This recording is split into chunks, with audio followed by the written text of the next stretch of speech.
तर याच्यापेक्षा नामुष्की या प्रशासनावर आणखी काय येऊ शकते।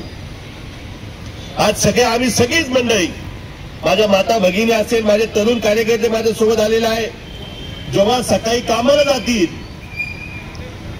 जेव्हा आमची महिला कोणाच्या घरी धुणे मांडण्याच्या कामाला जाईल, त्यावेळी तिच्या घरातली संध्याकाळची चूल पेटणार आहे।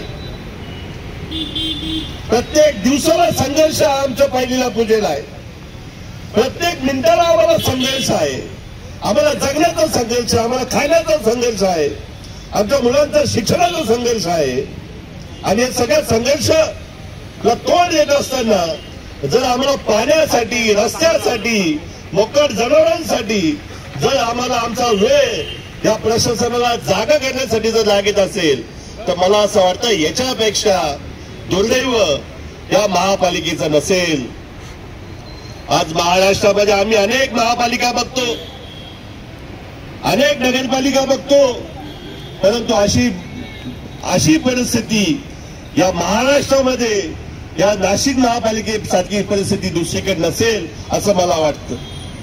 कारण तिकडचे लोक जागृत आहे, प्रशासन जागृत आहे, मग आमचं प्रशासन झोपलंय का काय, हा खरा प्रश्न आम्हाला सगळ्यांना, आमच्या सगळ्या लोकांना या निमित्तानं आपल्या मीडियाच्या माध्यमातून सगळ्यांसमोर विचारायचं आहे। मी कोणाला आरोप करणार नाही, मी कुठच्या अधिकाऱ्यावर आरोप करणार नाही, परंतु तुम्ही अधिकारी सुद्धा ह्याच गावात राहता, ह्याच गावाने तुम्हाला अधिकाऱ्यांनी मोठे केलेलं आहे, याच गावाने तुम्हाला करोडो रुपयाचे फ्लॅट बंगले दिलेले आहे।